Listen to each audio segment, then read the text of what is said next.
Hi everyone, hope you are doing well from whatever you're watching this channel, depending on your time zone. Now, Ruto Gachagua has always come out to say that he is a truthful man. Of course, we know he's just a person who's trying to defend himself, but he's not. For William Ruto, we all know he is a liar, but he has never defended himself. But then, the person who's coming out to expose these two individuals, it is William Ruto's advisor, David Ndii. And of course, Mutahi Ngunyi is encouraging David Ndii to continue exposing these people going forward. And as of now, Kenyans you should be expecting high tariff of electricity going forward. That is the truth of the matter. And for those who remember, Kenya Power wrote to request to the Energy and Petroleum Regulatory. They wrote to them in October 2022 requesting to review their tariff limits. That means they want to increase the unit pricing. That was done on October. But then William Ruto came out to deny that there is nothing that is going to increase. And this is what he said by that time. I want to assure the country that we removed subsidy in August. There will be no additional charges either today or in the future on electricity bill. This was on 1st January 2023. But Citizen TV has tagged what EPRA is saying.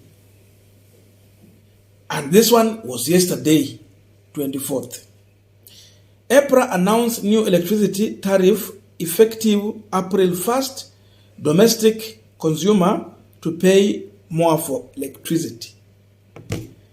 Yani mtu wale wametarget maskini mutalipa.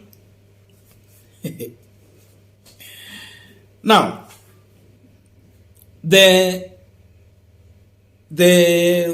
Energy and Petroleum Regulatory Director Daniel Kipto announced yesterday that they're going to increase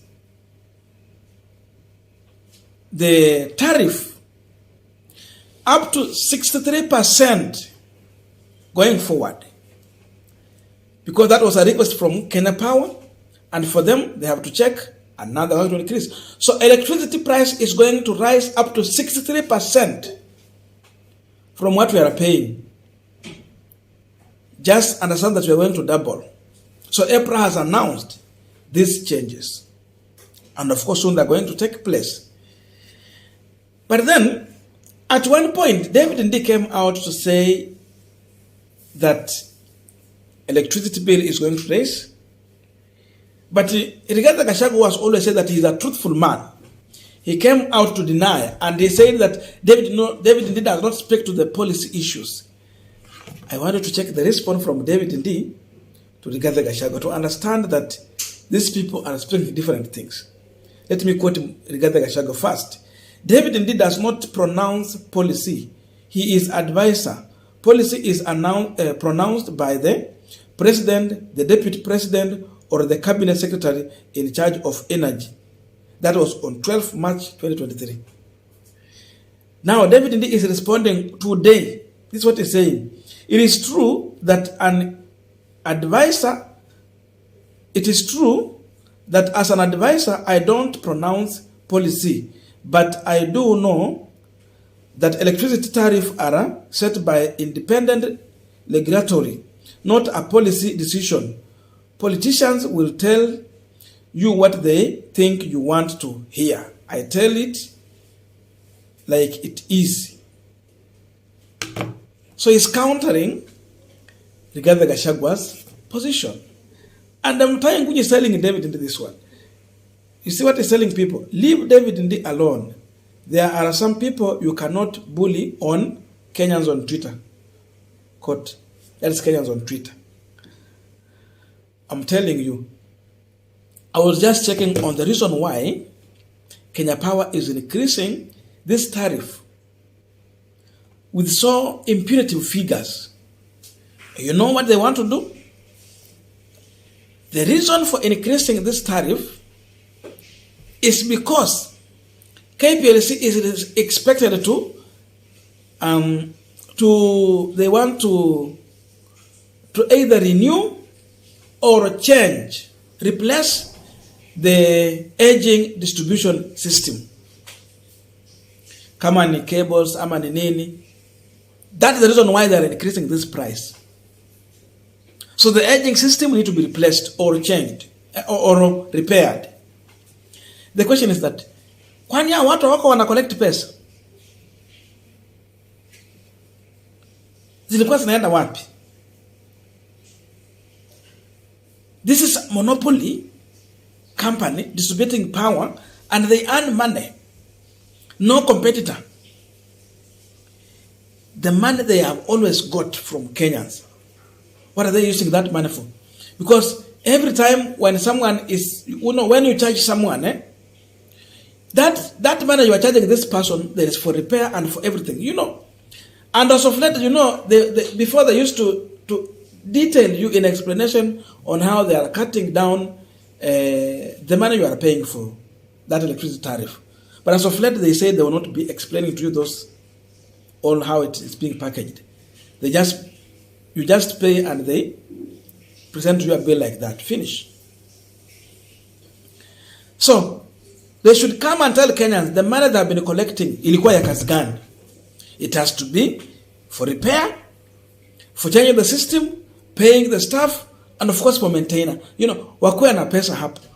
Are they telling us that there was someone who went with the money? Someone just lost with the money? Or what is happening here?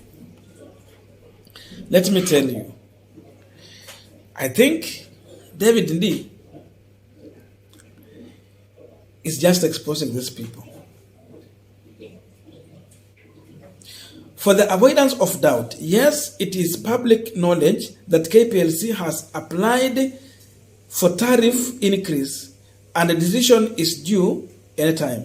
The only question is by how much. Already they have set. I don't know how it is going to change. Remember, KPLC is expected to collect, to record an earning of 189.6 billion in financial year 2024-2025. So they have set their target. And then they want to record 193.7 billion for the year 2025-2026. That's why they put that tariff like that. So Ruto amepea watu target, nyinyi mnaleta hii pesa, nyinyi mnaleta hii kiwango. That is William Ruto's government. So in as much as they've been saying that with the amount they will allow, that's another thing, because these people have a target.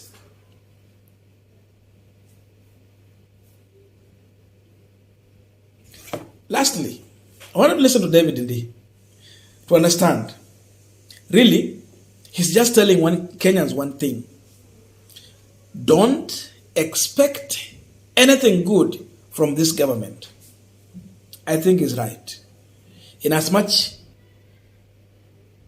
he's trying to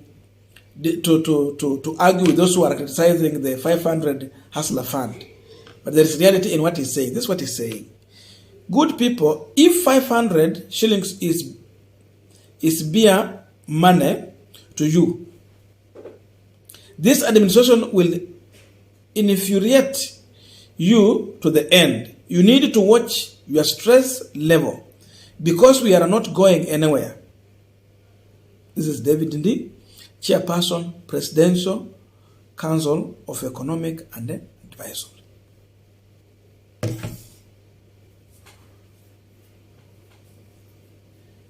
It is true 500 cannot help you to do anything. But listen to David Ndii. These people want to make people believe that 500 can help you to do which kind of business? Mimi nimeshindwa biashara ya 500. Ni nini tunaweza fanya na 500?